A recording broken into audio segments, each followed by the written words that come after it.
आज चाहिँ हामी हाम्रो स्यालेरीको ट्याक्स कसरी तिर्छौँ भनेर हेर्न गइरहेछौँ। त्यसको लागि चाहिँ यो गर्ने प्रोसेसलाई चाहिँ इटिटिएस गरेको भनिन्छ। यसको लागि चाहिँ सुरु चाहिँ हामी करदाता पोर्टलमा गयौँ। त्यसपछि जेनरलमा जाने, जेनरलमा गएर ट्याक्स पेयर लगइनमा गइन्छ। कुन चाहिँ कम्पनीबाट हजुरको स्यालेरी लगिरहनु भएको छ त्यो कम्पनीले चाहिँ ट्याक्स हजुरको ट्याक्स तिरेर इटिटिएस गरिदिनु पर्ने हुन्छ।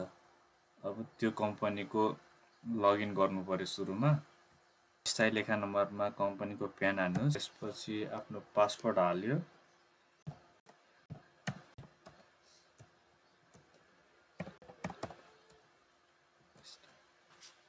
त्यसपछि क्याप्चा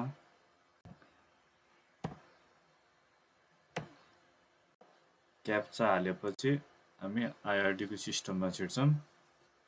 जति हामीले ट्याक्स काटेको हुन्छ त्यो चाहिँ इम्प्लोइको प्यानमा हामीले कम्पनीले राखिदिनु पर्ने हुन्छ। त्यसको लागि चाहिँ हामी पेमेन्ट भाउचरमा जान्छौँ। पेमेन्ट भाउचरमा गएपछि हामी एउटा ब्याङ्कको नाम छान्ने। त्यसपछि त्यो कुन टाइपको ट्याक्स हो हेर्ने। त्यो हाम्रो आयकर हो, इन्कम ट्याक्स हो। आयकर गयो। त्यसपछि अब 1% मात्र कम्पनीले 1% मात्र काटेको छ भने चाहिँ त्यो चाहिँ 11211 हेडिङमा जान्छ। पारिश्रमिकमा आधारित सामाजिक सुरक्षा कर यो चुज गर्यो। अनि बापत के को बापत हो त्यो चाहिँ अग्रिम करकट्टी हो। अग्रिम करकट्टी चुज गर्ने। अनि कति एमाउन्ट हो रकम लेख्नु पर्यो।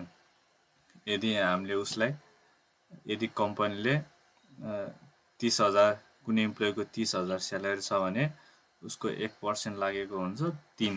3,000 डिडक्ट गरेर 300 डिडक्ट गरेर उसलाई पेमेन्ट गरेको हुन्छ। त्यो 300 चाहिँ उसको प्यानमा राखिदिनु पर्ने हुन्छ। 300 गऱ्यो। अब कुन चाहिँ आर्थिक वर्षमा हो, अहिले हामी 82-83मा छौँ। अनि यो टिडिएस छान्नुहोस्। टिडिएस हो कि होइन, यो टिडिएस हो। त्यही भएर टिडिएस हो छानेर हामी यसरी जेनेरेट गर्छौँ। अब जेनेरेट कोडमा छिर्ने। अनि त्यसपछि हजुरको जेनेरेट हुन्छ है। जेनेरेट भएपछि प्रोसेस के हुन्छ म तपाईँलाई बुझाउँछु। यो जेनेरेट भएपछि यसरी यहाँ यो सेक्सनमा आउँछ। अनि यहाँनिर हजुरले पेमेन्ट तिर्नु भएपछि यो स्टेटस पनि कम्प्लिट भएपछि बल्ल इटिटिएस गर्न मिल्छ। यो चाहिँ मैले हिजो नै यति 25,000 को हिजो पेमेन्ट गरेको थिएँ यो शीर्षकमा। आज चाहिँ म यो शीर्षकको इटिटिएस गरेर हजुरलाई देखाउँछु। अब पेमेन्ट कम्प्लिट भएपछि लगभग 16 देखि 18 घण्टापछि सिस्टममा त्यो एमाउन्ट आउँछ। त्यसपछि हजुरले इटिटिएस गर्न मिल्छ। इटिटिएसको लागि irdgov.np मा गयो, करदाता पोर्टल। त्यसपछि यहाँ इटिटिएस सेक्सनमा जाने। अनि इटिटिएसमा क्लिक गर्यो। अब पेन लेख्नुहोस्, पासपोर्ट पनि लेख्नु पर्यो।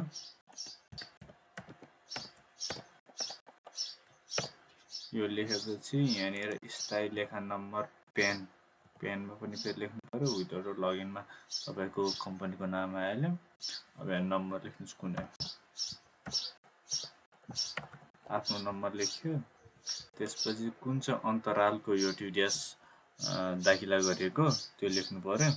अहिले चाहिँ मैले 81-82 को गर्दैछु।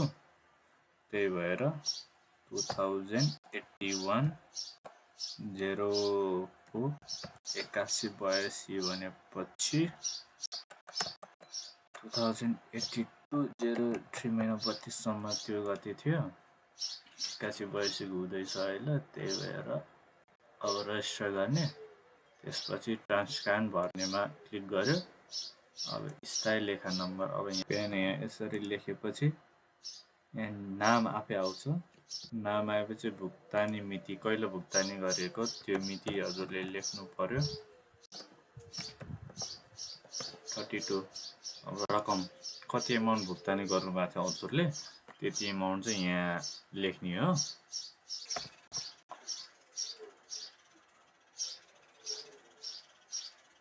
त्यसपछि टिडिएस एमाउन्ट कति दाखिला गर्नुभएको थियो त्यो हजुरले यहाँ लेख्नुहुन्छ। टिडिएस हामीले 5,000 गरेको, 5,000 टिडिएस भएको थियो। अब यो चाहिँ कुन चाहिँ शीर्षक हो, शीर्षकमा छान्नुहुन्छ। त्यसपछि एड गर्ने। एड गरेपछि अरू पनि इम्प्लोइको टिडिएस इटिडिएस गरिदिनुपर्छ भने अर्को पेन राख्ने। अर्को पेन पछि यहाँ नाम पछि भुक्तानी कहिले भुक्तानी गर्नुभएको भुक्तानी आयो रकम कति रकम उसको नि 5 लाख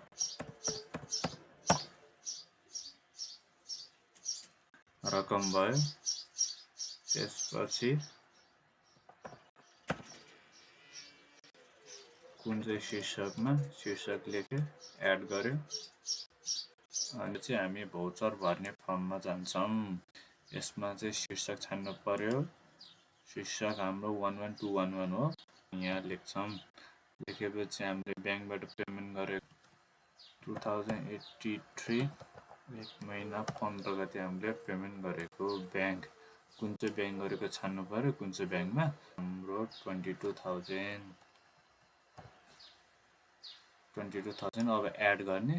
एड गरेपछि यहाँ रिकन्साइल भनेर देखाउँछ। त्यसपछि ठिक छ भनेर बुझ्दा हुन्छ। रिकन्साइल गरे देखायो भने रिकन्साइल भनेर देखायो। अब हामी के गर्छौँ अब हामी यहाँ सबमिटमा क्लिक गर्छौँ। त्यसपछि यस गरेपछि सबमिट सक्सेसफुल भयो भन्छ। त्यसपछि यसलाई भेरिफाई पनि यो सबमिसन नम्बर भेरिफाई पनि गर्नुपर्ने हुन्छ। हामी त्यही कम्पनीको आइडी साइटमा जान्छौँ अनि यो हाम्रो भेरिफिकेसनमा छिर्छौँ।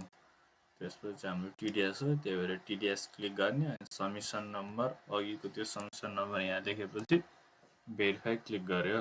सक्सेसफुल भयो भनेको छ। यो प्रोसेस कम्प्लिट भएपछि हजुरको ट्याक्स चाहिँ हजुरको कम्पनीले तिर्दिएको हुन्छ गभर्नमेन्टलाई।